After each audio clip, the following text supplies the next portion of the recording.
You've felt this before. You walk into a room and something in you changes. Your tone shifts. Your posture adjusts. Your thoughts stop moving the same way. Around some people, you speak freely. Around others, you edit yourself before a word leaves your mouth. A different version of you appears. Not because you chose it, because the room chose it for you. And the disturbing part is how normal this feels. So normal, you call it personality. But it isn't. It's adaptation. And when adaptation becomes constant, you stop asking what you think. You start asking what this room will let you be. You see it in small moments. A thought feels easy with one person and dangerous with another.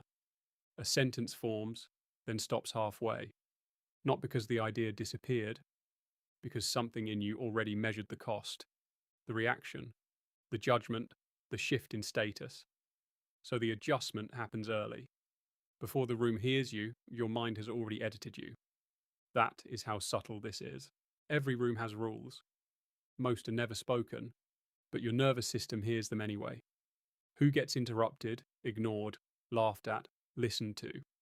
You read the hierarchy, the safety level, the emotional climate, then you adapt. If honesty is punished, you become careful. If performance is rewarded, you become louder. If the room feels superior, you become smaller.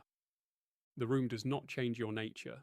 It changes which parts of you are allowed to appear. This is where the damage begins. Once identity becomes reactive, decision-making becomes reactive too. You stop choosing from clarity.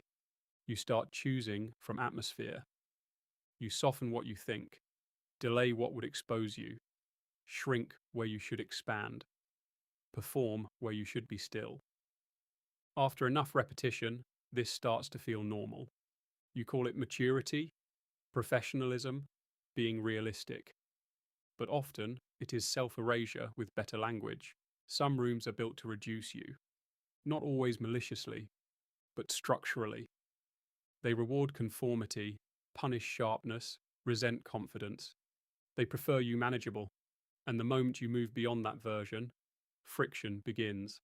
That friction matters, because it tells you exactly what the room can tolerate. If your growth keeps triggering punishment, staying there has a price. You cannot build strength in a place that keeps rewarding your reduction. Start watching who you become in different rooms. Not what you say, but what happens to you. Do you become clear or careful? Do you become sharp or smaller? Do you speak or perform? That reaction is not random. It is evidence, because some of what you call personality is only adaptation that stayed too long. And the more often you rehearse a reduced version of yourself, the more real it begins to feel. The room decides more than you think.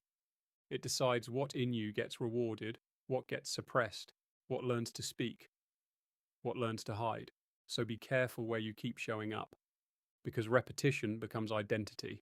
And if you stay too long in rooms that reduce you, you will not notice the change while it is happening.